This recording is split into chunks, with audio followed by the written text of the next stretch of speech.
Just when America has reached a breaking point with division, visionary influencer Danni Benson's I'm Proud of You Sis bro movement taps into the pulse and heartbeat of a culture radically torn. But this loving mom's voice of reason and calm has received national recognition. How do you balance having your children and always traveling with the Yankee organization? When I became a dad, I said that I would always love like a mother.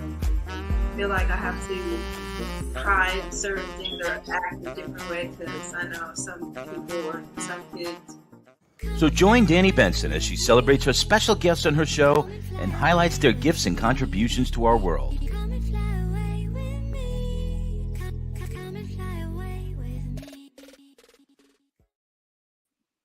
Hi. Hi, everyone. My name is Danni Benson. Oh, my God. Hi, everyone. My name is Danni Benson, host and founder of I'm Proud of You Sis. Happy Wednesday. Thank you for joining me. I hope everyone's having a fabulous day today. It's so springy outside. I want to say happy holidays to everyone who is, this is like one of the holiest time of the year. I feel like the Muslim religion, the Christian religion, and the Jewish religion are all celebrating their personal religious holidays around this time of year. So I want to say happy holidays to everyone who's watching. I'm proud of you, sis. I have a great guest today. We're going to be talking about, life after divorce. She is Stacey Meads, and I'm so proud of her. Stacey Meads is the CEO and founder of Empowered by Me LLC, where she encourages and equips women with necessary tools and resources to become a better individual holistically. She facilitates workshops and presentations with a passion where attendees are revitalized and resurrected while visibly being what an overcomer looks like. Stacey is an ordained elder in the Lord's Church, where she currently serves in ministry at the Greater Highway Deliverance Temple located in New York City, New York. She also has 3 degrees, bachelor's in information science, bachelor of information of science, a master's in business administration and organizational leadership, and a master's of arts in pastoral counseling.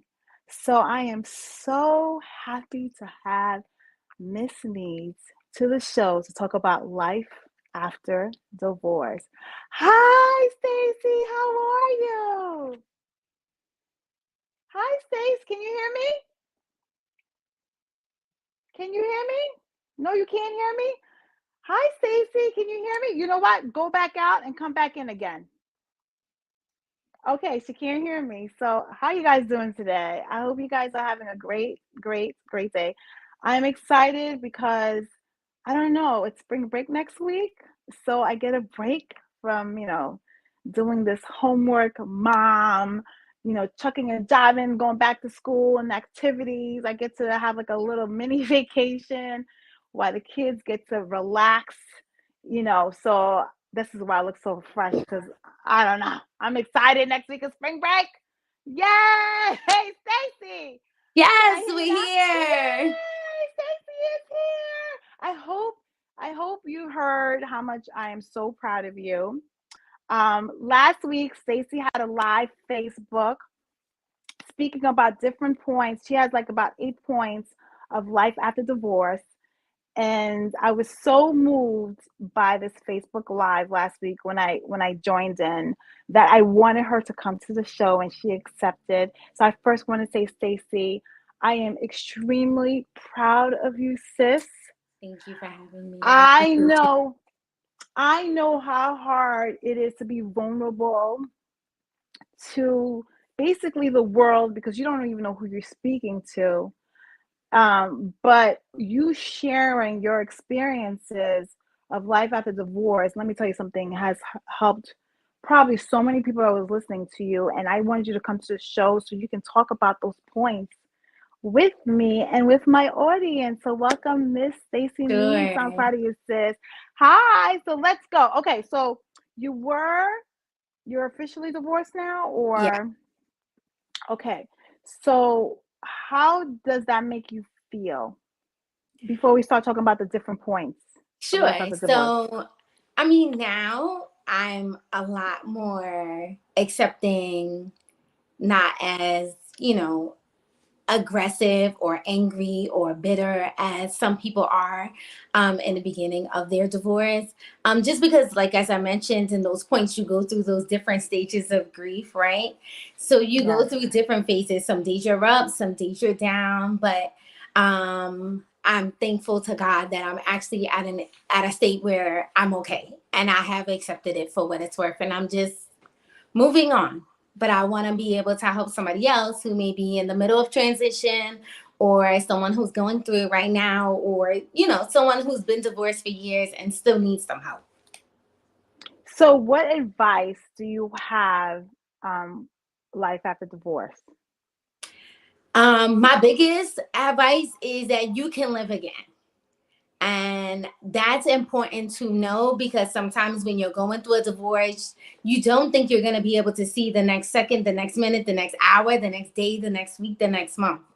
So I just want to be able to, be the living example and person that you can live and you can move on and you can be happy and you can do everything that you always wanted to do. Life doesn't stop because you've been divorced.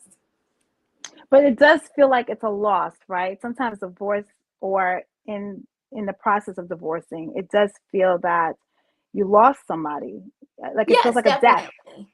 Divorce to me, is considered a death, but it's a death, a separation of people who are actually living, who are going to be separating, living their two own separate lives.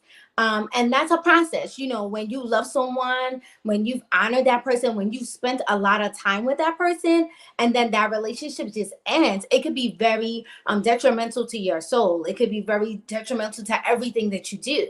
So, I mean, it is a death, but just as with the death of a loved one, there is still a grief process that you still need to go through so that you can move on with your life. Because just as someone who is no longer living here, they wouldn't want you to continue your life being miserable, right? So the same thing goes for your divorce. No one who loves you, who cares about you, is going to want you to stop your life and physically, mentally, emotionally, spiritually die because you've experienced this divorce. You need to live. So how long did it take you to get there? Well, I've been divorced for over a year, but to be quite honest, like, it's still a process.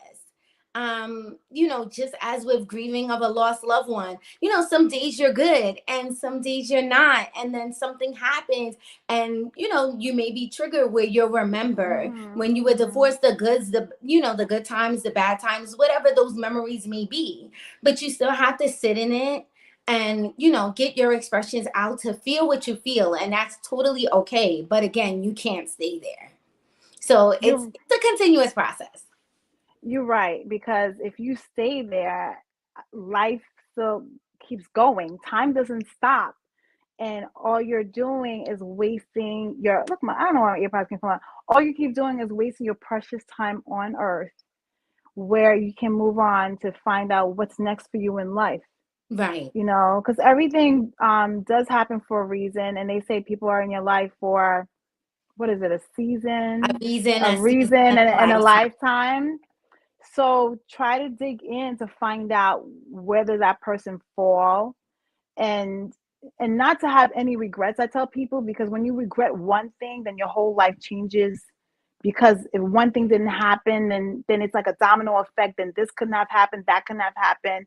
So you got to take the good with the bad sometimes. And I know it kind of sucks, but appreciate all the lessons that you got from the relationship. Right. Appreciate all the gifts that you got from the relationship, and take that to the next relationship or the next part of your life, and try to learn from it. Absolutely. I Try mean, to learn from it. obviously, when you're married to someone, it is a reason, right? There was a purpose at that time for you Mm-hmm. two to be together. And then, I mean, unfortunately, it is a season, right? Because no one goes into a marriage. I mean, we pledge our vows, you know, to death do us part, but it's unfortunate, and it does happen that, you know, you have to divorce, and that's okay. And that means it's for a season. But when it transitions to a lifetime, you have to be able to look over your life and make sure that you're happy, that you're satisfied, that when this life is all over, you can say that I've done everything that I was supposed to do. So you just have to change your perspective on how you look at your lifetime, because once this life is over, this life is over. And you're not going to be able to blame your spouse. You're not going to be able to blame yourself for what you did or did not do. Once this is over, this is over. So just give it the best that you got. You are so right about that. So drop me some gems. Like, what are the things that you want to tell people who are divorcing, some different gems? Because I know we also talked about therapy. You also talked about, Oh, yes. therapy. Yeah. Yes. Therapy is important. I believe that to me, this is my personal belief, but I feel like everybody should seek therapy for something. Me too. We are now Yeah. out of a pandemic, right? And being in a pandemic and transitioning out to post-pandemic, we've literally experienced a traumatic experience that has never been documented before. Nobody was able to prep us. You know, we went through it the best way that we could. But there was, you know, we're stuck at home with our spouses, our children, you know, maybe working from home, or, you know, maybe having to still go to work during a pandemic. That's a traumatic experience. And I just feel like if you have experienced a traumatic experience, which I think everyone has in some form or fashion, it could be you divorcing, it could be maybe the way you were raised, or maybe a traumatic experience that has happened in your lifetime. I personally feel like you need therapy. You need someone that you can speak to that can help you walk through your emotions, your feelings, your thoughts about these events that has happened. And to me, that's just very helpful. It has literally like saved my life, because I mean, sometimes your thoughts can play tricks on you. You can think some things that are just not Mm-hmm. honest, they're unrealistic, and they're just not true. And if you can find the right therapist, then that person can really just help you to see things in a right perspective. You know, it's like a GPS. You know, sometimes we think we know where we're going, and we Going. don't Yep. listen to that GPS, Yep. right? And we drive how we want to drive, but that GPS says recalculating, and that's your therapist telling you, let's recalculate this thing so that we can get you right where you need to be, so that you can go where you need to go. Yeah. Get you on the right path. Make sure you're on the right path. Right. And have the tools to be equipped to be on that path. Absolutely. And And you in different cultures, you know, I know therapy is very unheard of. We don't do those things, or, you know, those kind of thoughts, but it's necessary. It can help you to eliminate and eradicate some bad behaviors that can perpetuate itself for the generations to come. and then you know what, it helps you not repeat the bad behaviors too, Exactly. Exactly. because it's there's two people in the relationship, and you have to be accountable for what you did, like, because no one is perfect. Right. So what you do is, you don't want to bring that into the new relationship.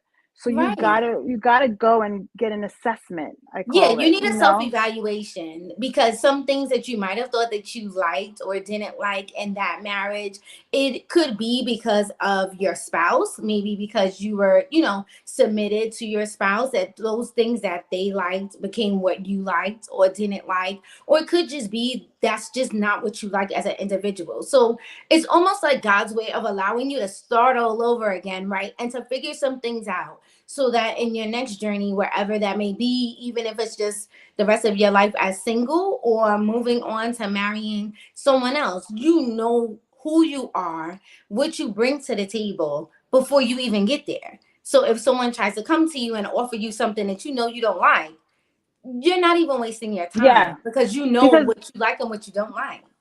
and then you know your boundaries. Absolutely. You You know what you will people, tolerate and what you will not tolerate. and then you know how to better listen to your instincts and let your instincts be validated, and not think that you're crazy. Like all Right. of these nonverbal cues that you're getting, you should definitely be listening to them instead of just saying, "Oh, it's nothing. No, it's nothing." No, it is something, because it's another way that your body is telling you, Right. you know, Exactly. like, yeah, And because that's what I learned. some of us have tolerated behavior because we thought that that was what we wanted, or we thought that was what we needed. And now that you know that, if you don't eat fried chicken, someone's not going to be able to give me fried chicken. I Yeah, don't want because it. I don't you have your want it. yeah, Because I because you have have your my boundaries boundaries and I know what set. I like and what I don't like. Now, if you try and offer me a piece of chocolate, I may I may have some restrictions there because I love chocolate. But is that the right chocolate for me? There's white chocolate, there's dark chocolate, there's milk chocolate, and then Mhm. there's a variety. If you give me dark chocolate, I may not like that. You may give me white chocolate. I don't like white chocolate. I'm gonna say no, I'm good. Thank you. Well, and that's why I love the thing about going to therapy, because you really get to know yourself too.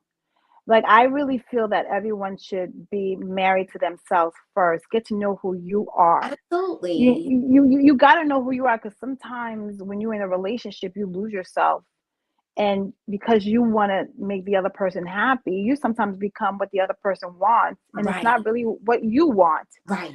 Exactly. So after a relationship has been broken and separated, it is good to know that, let me find out who I am again, so I can heal properly, so I won't bring this emotional damage to the next relationship, where that emotional damage might damage the next relationship, where it might be a waste of time for me going to different relationships and still being the same Exactly. person. So Exactly. you might save yourself a lot of time if you do go to therapy and figure out what went right, what went wrong, so we don't repeat this in another relationship. Because who wants to get divorced? Like, two, I know there are people that do it, but I mean, who wants to get? I think one divorce is enough, in my opinion. One is enough. 'Cause yeah, yeah, I don't think like nobody wants to do repeats of divorce, because I mean, it does happen, but I would want to just be a better person, so it Right. won't be repeated again. Exactly. So another point that you made was, when people found out you were getting divorced, you were like, make sure you knew who your friends were, who your family were. Were they trying to be nosy, or they were being really coming from a concerning place? Right. So So why did you say that? So I said that because, I mean, when you go through a divorce, it can be a very, very dark and lonely place. Depending on your reasons for why you are divorcing. And of course, you don't want to tell everybody and anybody because that's not their business, right? But then there are some people who at least in my situation, there were some people who just didn't speak to me at all. And I was like, in the beginning, I was very upset because I'm like, I know that I'm going through a divorce. And you're not saying anything to me. You're not saying, hey, how can I help you? Are you okay? Nothing. And then there were some that were reaching out and they're like, hey, how are you? How are you doing? And it's like, I know you're being nosy because me and you are not really like friends, you know? So it's like, you just got to know who's who and just embrace it. But I got to the point in therapy where I was just like, I told my therapist that there were some people who I really thought should have spoken to me. And they didn't say Mm, anything at all. And my therapist said to me, well, what did you expect for them to say? mm. And that was the reality check for me because I didn't think that far.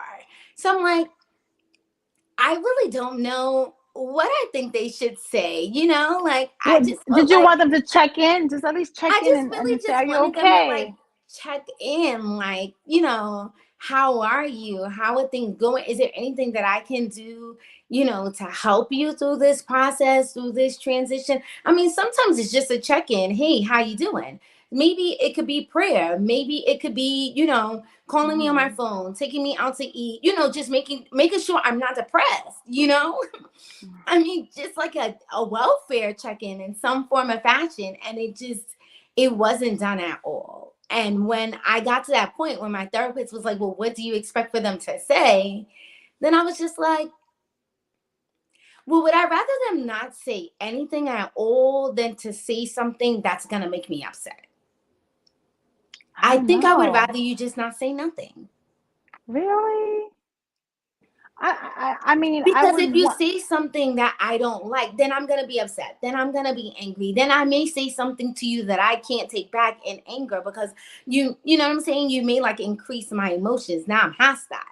Versus if you don't say anything, I don't have a choice but to move on with my life because my emotions are no longer unstable. They're just wherever they are at that time. So I got to that point where it's just like, if you say something and you're sincere, great. If you say something to me and I know you're being nosy, thank you, but no thank you.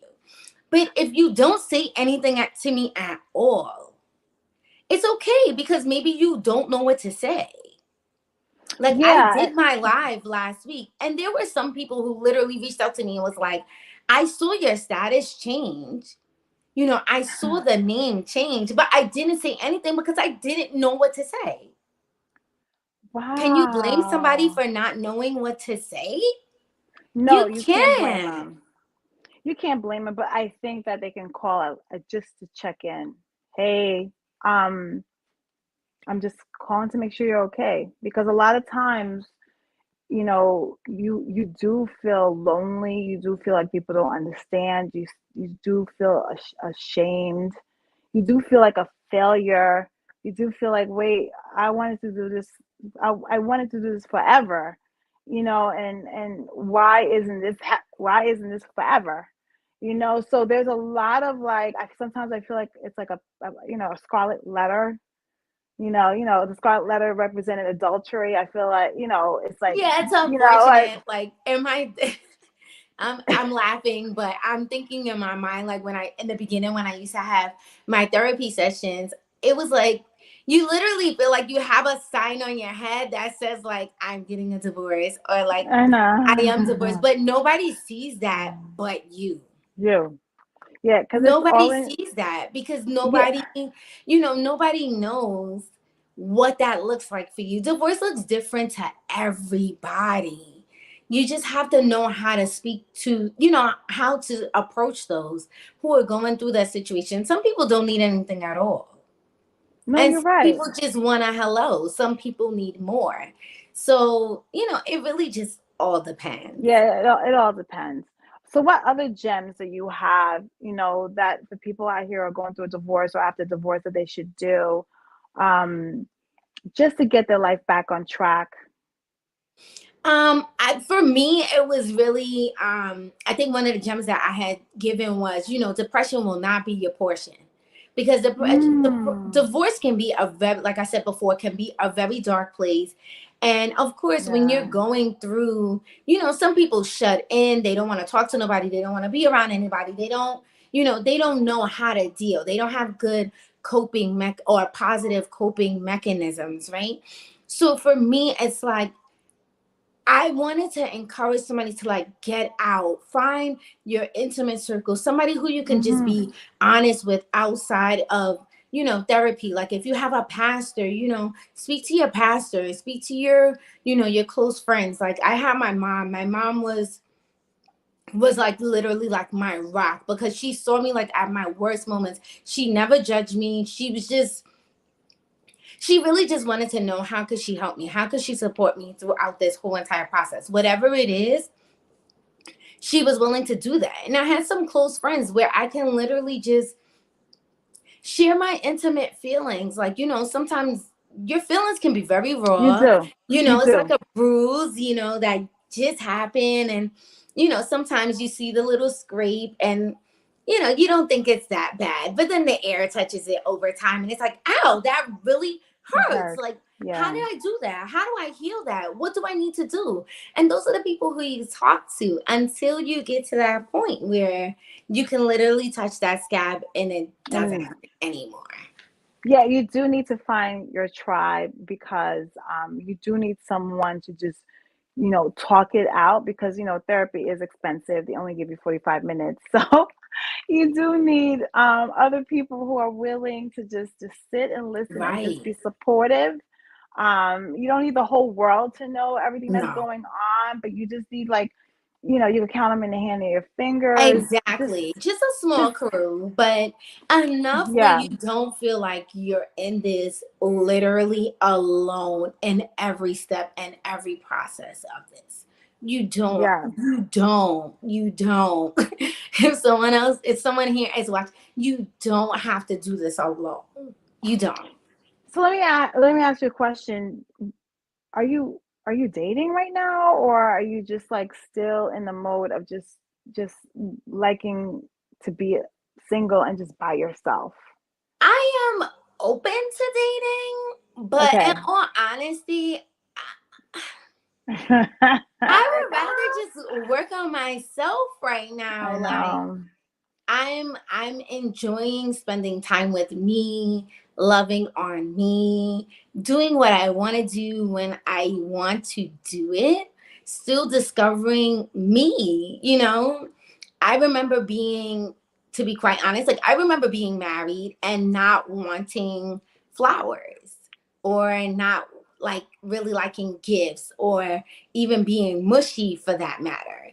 But now, I buy myself flowers. I realize I like flowers, Really? I buy myself flowers every week. And it helps spruce up my attitude when I come into the house. It's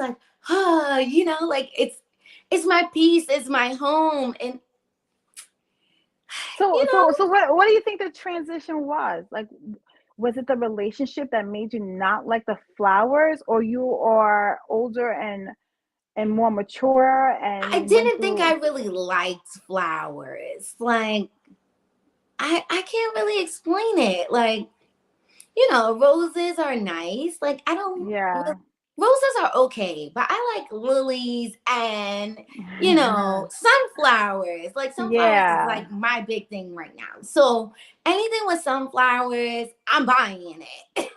Yeah. So, just realizing what I like and what I don't like. And some things, see, that's why it changes. That's why I was never the type of person that jumped from one relationship to the next relationship. I always had spaces in between because I'm okay with being alone. I'm okay with being by myself. I actually love who I am. I'm kind of crazy sometimes. I kind of enjoy just it's not to say that you won't have moments where you want to be with someone. I'm not saying that you won't have those moments. You definitely will, but I would you know what it is? I just like doing things where I don't have to compromise I don't have to feel like I'm compromising. I can wear this color, and as long as I like it, it's fine. I can eat whatever I want to eat. It's weird how I know some friends or family members or whatever who just jump from one relationship to the next. Do you ever know who you are? I'll give a prime example. Okay, let's hold that thought. For my Optimum viewers, watches me on Channel 20 every Saturday at 9 a.m. Thank you for joining. I'm Proud of You Sis with my guest Stacey Meads talking about life after divorce. Stacey, do you want to share your handles with the audience, please? Sure. So if you're looking for me on Facebook, you can find me Stacey Meads. If you're looking for me on Instagram, you can find me at Miss Stacey Renee. So that's MS Stacey Renee. And if you want to contact me by email, you can email me at empoweredbymellcnj@gmail.com. Thank you, Stacey. I'm so proud of you. Thank you, everyone, for joining. We'll be right back.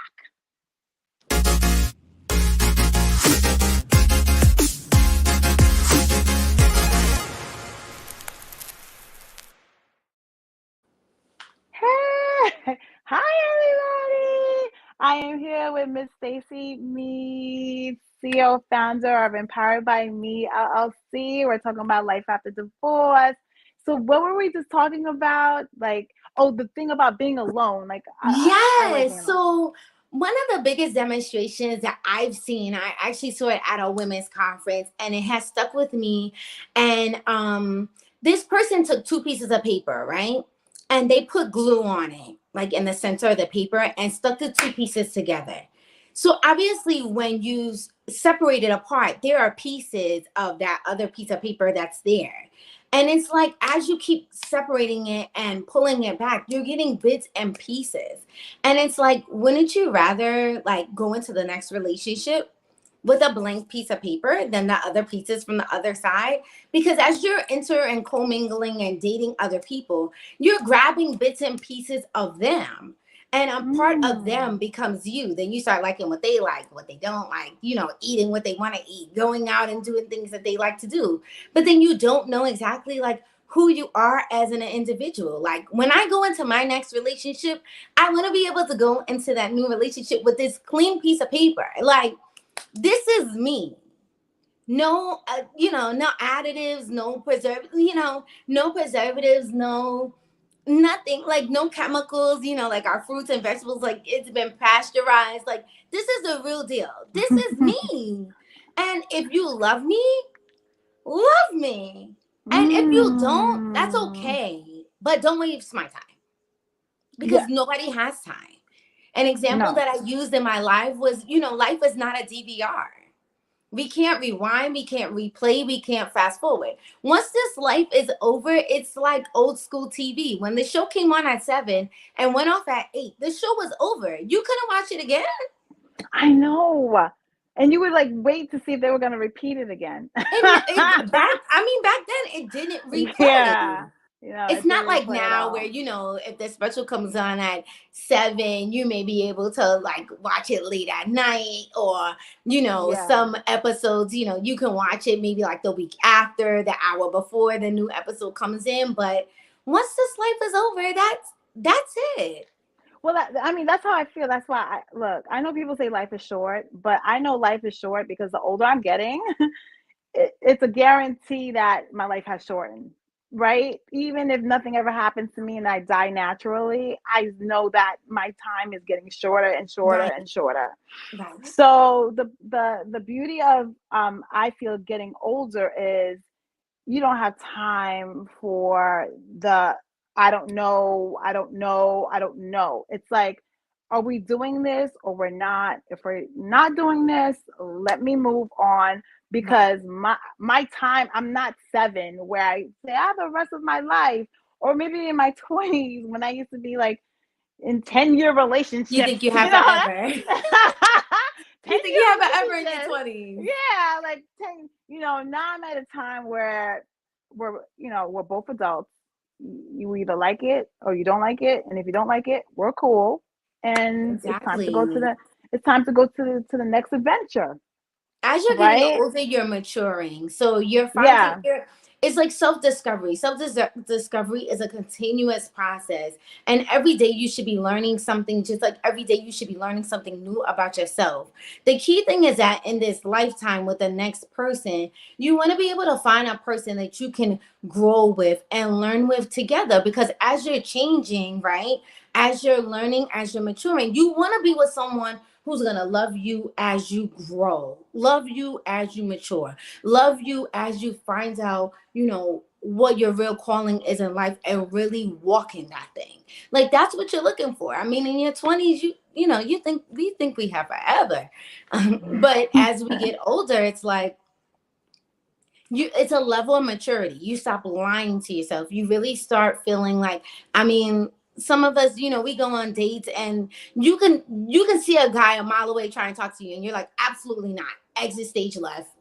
Don't even waste my time. And then there are some that we're like, well, maybe. And we tolerate them and we allow them in our life, and then we're crying because we knew already they were no good for us. And then there are some, hopefully there will be someone else who will come by and You can grow together. You know, I learned something new today. I was talking to someone and they said women hold the decision of when when I want to be intimate with you. And men hold a decision if I want to marry you. I was like, wow. To me, that was so deep. That's good, because I mean, it's a man who asks you, do you want to spend the rest? But I mean, we're nurturers. Like we're women. Like it's in our DNA to multiply, to produce, to make life better. So we make that decision. I mean, if I don't want to grow with you, I'm not. But I'm not the person, I'm not the person that's going to come to you and say, hey, do you want to spend the rest of your life with me? Like, men decide that. Men decide that. But what he also said is that women, when they meet men, will already put them in the friend zone and the man doesn't know it.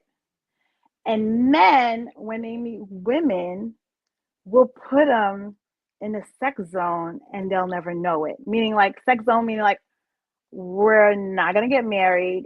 I'm just gonna I was dumbfounded. I was like, wow. Men are visual too. So it's the way that we're built. We're just built differently. But you just, like I said, you just would have to find the right person that just where you complete each other, really. Basically, he said you gotta ask questions. You gotta ask questions. Oh yeah, I mean that's what the whole dating scene is for. I mean, dating is collecting data, right? It's not that's just what it is? spending data. I mean, that's what you're supposed to be doing. Not this situationship, not these booty calls. Dating is collecting data. What do you like? What's your 5-year plan? What is your belief system? How would you raise your children? Those kind of things. Like those things are important. You don't want to get married and then find out that your spouse doesn't want children. And you want children. And you know what I learned is the way the person is the way the person is after the marriage. In my mind, I always thought, and even when we were growing up, it's like, with Cinderella, she was she looked so regular, and then as soon as she got married, it was like, ooh, she looks so beautiful. What I realize is, and what I want people to realize is, marriage doesn't change the person. Marriage is just a piece of paper, right? So the way the person was before you're married, the paper doesn't change the person after you're married. You know what I mean? I get what you're saying, but for me, I guess meaning their core values, not like their core values. Yeah, their core values should not change. Like if they say they don't want no kids, and you still marry them, then you shouldn't pressure them to have kids after, because to say you don't want to have kids to me is a core value where that's not going to change. That's what I mean when I say like if we have our, how you have your boundaries. Right. Are you a vegetarian? No, I'm not. Okay, so I know you said something like you don't. So imagine if I'm a vegetarian, right? And then we get married. You can't all of a sudden assume that I'm not going to be a vegetarian anymore. So if you thought that was going to change because I like meat, when we get married, she'll like meat too. No, these are my core values. That's not going to change. So one of the things that I've learned, and my uncle, he's a pastor in California. He mentions this all the time. And he tells, when he talks about dating, he tells women, do not marry a project. Meaning don't go into a marriage thinking that you're going to change them, because you will end up behind schedule, over budget. Oh, wow. Like building a house. Yeah, exactly. Yeah. You'll go in with all these great plans and you'll be behind schedule, or you'll be over budget, or you may not even build anything at all. Like, don't go in thinking that you can change someone, because one thing I've learned in this lifetime is you cannot make someone do something they don't want to do.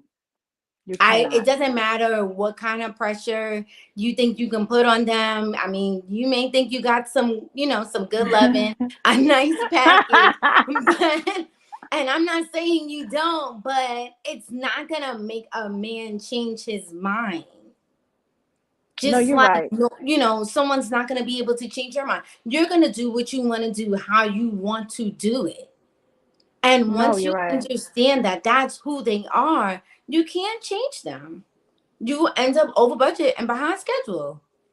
And another advice I would give people: don't marry potential. I know it sounds bad.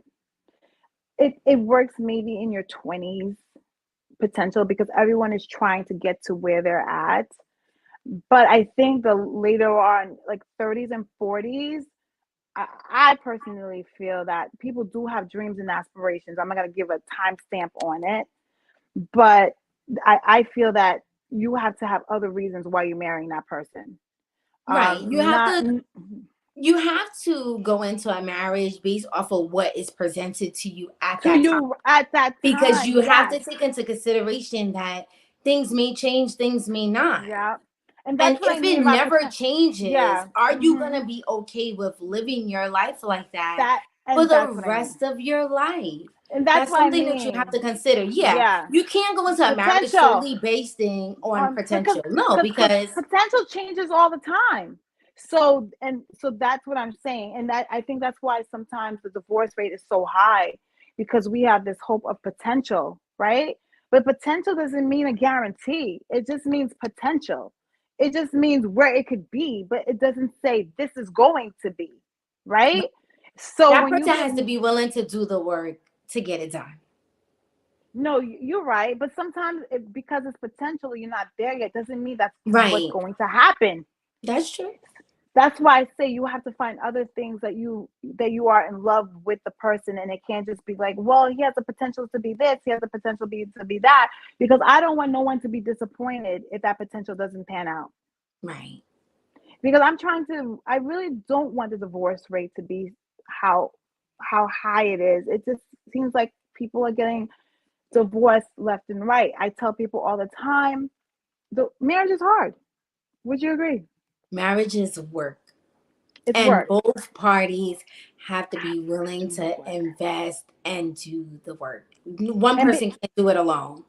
Like no, the Lone Ranger, yeah. there was a show called The Lone Ranger, but the Lone Ranger wasn't alone. The It Lone wasn't? Ranger had Tonto. He wasn't by himself. Adam did not Let me say, multiply, did not continue no, this life without Eve. You need somebody else. let me tell you something. This is why I tell my kids all the time. I talk to my kids about teamwork. It's better to push a couch with two people than with one. I tell my kids that all the time, because I'm trying to That's make it. sure they stick together and they work as a team, and don't think that, not that they can't do things by themselves. And that's what a marriage is. Like, I try to explain to them what a marriage is. Like, if one person is the one that's always pushing the couch, which is very heavy, and the other person is not doing the work too in the lifting, then it becomes very difficult to move that couch. Right. It doesn't mean that you can't move the couch. It's going to be a struggle, but it would have been easier if you had both people together, one on each side, saying, okay, let's lift, let's move. It'll be easier. And that's how I feel that people need to know what marriage is. Marriage is a compromise between two people who are committed to each other, regardless of the emotion and the feelings of that person. Because there's going to be days that you like the person, there's going to be days you don't like the person. Emotion change. And also, I will tell women out there, if you get asked by a man to marry you, and he's not where he is when he asks you, like he is not at the place where you want him to be, where he asks you, please don't marry to think that that's going to change. Because wherever he's at, when he's asking, like, if you don't like this about it, don't like that about him, don't like this about him, and you think that this marriage is going to change it, you have to meet people where they're at. If this is where he's at and he has not elevated and he's asked you to marry him and those situations still exist, please do not think that once you get married, and that goes for both women and men. I'm not making this a man thing. It goes for women too. If a man feels that way also, please don't think that once you get married, it's like the little Cinderella comes with a wand and it's like, voila, it is where you want it to be. No, it's work. I'm not saying it can't get there. It's work that two willing parties have to be willing to invest in. And it's not something that we invest in today and then we don't invest, any other time. You have to continuously make deposits. It's like a bank account, right? You have to continuously make deposits, because if you're writing checks, so you got automatic debits coming out every month and you're not making any deposits, guess what? You're going to overdraft your account. And then there's going to be overdraft fees, and them overdraft fees are expensive. Yes. So you have to continuously make deposits, and it's a lifelong thing. And if you're not willing to make those deposits into your relationship, then I would say stay by yourself until you're willing to do that. Or stay by yourself if you're still in a phase of selfishness, because it's nothing wrong with being selfish to yourself and loving yourself. I just tell people, don't include someone in that. Right. You know what I mean? Be fair to the other person. If you're at a space where it's all about you're doing the other person a disservice. And if you care about them, if you honor them, if you respect them, you don't want to waste anyone's, you don't want to waste anyone's time. Yeah. Because that's wasted that you can't get back. Okay, Stacey, I'm so proud of you, sis. I hope that people who are out there who are going through a divorce or are separated or are finalized and now they're like, what is next? I just want to have Stacey on the show to show you that there is life after divorce. There's life. You will find that smile again. You will find that cheer again. You like you said, like if someone died, would they want you to be at that same place, or would they want you to continue your life to find? They want you to live life and live it to the fullest. And although that separation does feel like a death, you still need to live your life. Yes. Because when this life is over, we're all going to have to give an account. And our previous spouses are not going to be able to be our excuses. Like you're basically responsible for yourself. You're responsible for yourself. You can't look at your spouse and say, you can't blame your spouse for anything. Everyone has to account for themselves. You can't blame someone. Well, they slowed me down. They did this, da. Nope. No. And even if they did, it's up to you to be accountable to yourself, to get right back on path to where your purpose is and where you need to be. Right. So I want to say, everyone, thank you for joining. I'm proud of you, sis. And this goes for people who are in committed relationships. And this also goes for people who are in relationships too, because we do break up, right? Whether it's marriage, relationships, committed, things do break up sometimes. Not there's people who've been in relationships forever. It doesn't break up. But this was for advice for people how to cope after it breaks up, and to show you that there is a reason, that season, and a lifetime. Thank some for a season. You figure out the reason and then you move on so that your life can be worth for the rest of your lifetime. Yes. So thank you, everyone. And see you next week. And happy holidays to everybody. Bye. Nice. Thank you, Stacey. Thank you for joining. Thank you. Thank you, Stacey. Bye.